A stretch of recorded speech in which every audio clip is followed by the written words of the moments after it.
Yun mga kalisid, magandang gabi. Napakaina ng ilaw natin sa bangka, madilim na, lulok ko na yung ilaw natin. Yun, ngayon lang tayo makalusong. Paras kami ni Otol, ngayon lang nakalusong mga kalisid. Tagal-tagal rin yung tambay dahil nag full moon, tapos napakadalang ng panain at palagi pa masama yung panahon. Sunod-sunod kasi yung low pressure, kahit ngayon may low pressure pa.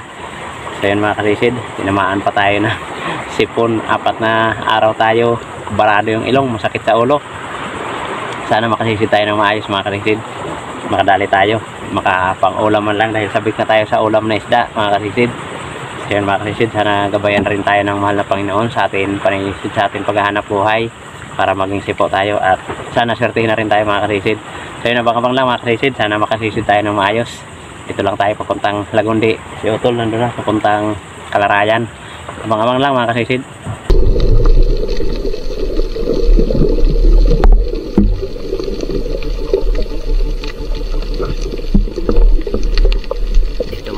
Unang dive natin dito, may nakita ko dito pumasok na isda sa ilalim ng coral, kaya lang dikit-dikit yung malalapad na coral, kaya hindi ko na nakita. Siguro nagpalipat-lipat yan sa mga coral na malalapad yan, kasi mahirap pag dikit-dikit at malalapad na coral, naglilipat-lipat yung isda kaya hindi na makita.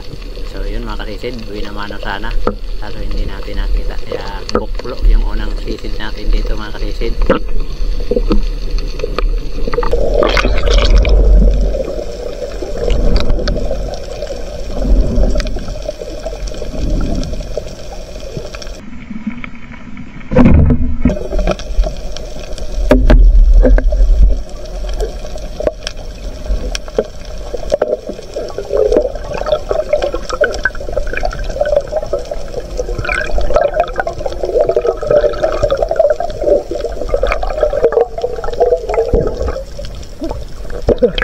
Thank you Lord, katampak mga kasisid, makasabaw na.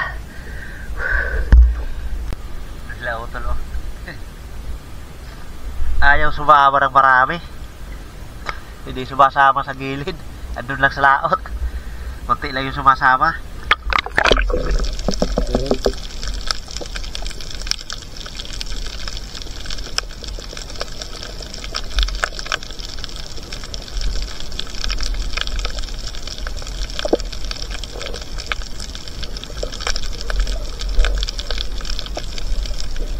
Kunti lagi sumama sa gilid, doon sa laot, napakarami. Yung tito ko oh, pinapadapo niya, tapos dadahan-dahan pa gilid, tapos magpapaiwan, dami sa laot, ayaw lang sumama. Sila Utol oh, kalibangan na sila, dami nila doon sa gilid, sa may bato. Dami nang nananalok.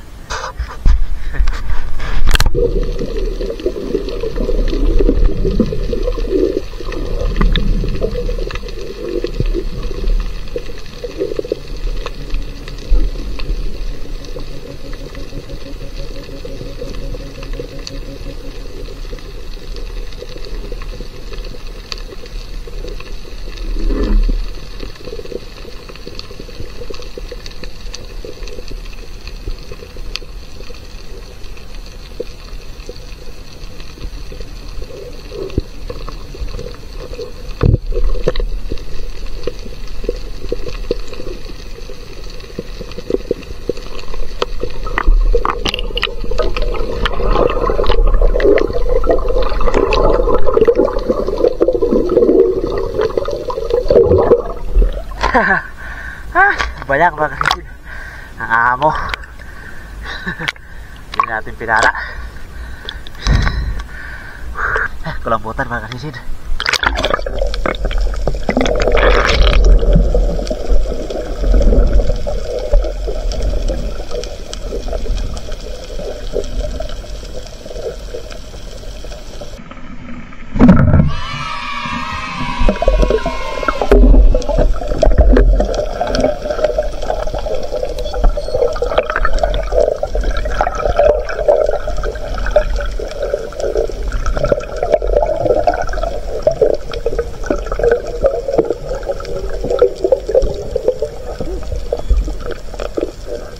Lord.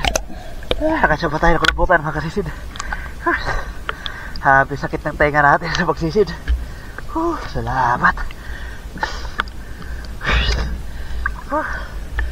Grabe yung dalak. Lampo ng dagat. Dami sana dilis kanina, kaya lang maliliit. Ayaw sumama sa gilid. Mga kasisid, alas 9:20 na. Sumikat na yung buwan. Uwi na tayo. Napakadalang. Kung sumama sana yung dilis sa gilid, nakarami sana tayo ng dilis. Kaso ayaw sumama. Ilaw natin mamamatay na. Ayaw sumama sa tabi. Tapos ano pa, medyo maliliit pa. Lusot pa doon sa atin pansalok. Then mga kasisid, uwi na tayo. Salamat, nakadali tayo ng kulambutan. At meron tayong pang torta na dilis bukas. Yan mga kasisid. A few moments later. Yan mga kasisid. Last gis na. Dito na tayo sa bahay. Madalang, malabo yung dagat. Ito lang huli natin. Buti na lang, nakachamba pa tayo nito. Buti na lang at dumiretso pa ako dun sa may sentro ng aming barangay. Umikot pa ako kaya nakapana ako nito. Ito lang sana. At saka ito. Sumalok lang ako ng konting dilis. Si Otol marami. Dalawang lata, dalawang timba yung nahuli niya. Na dilis, sinalok niya. Yung pinarte-parte na niya. Ito may pang tayo bukas, pang torta. Sarap to torta dahil medyo maliliit pa. Siya mga kasisid. At siyamba pa rin tayo ng kulambutan kahit di na season.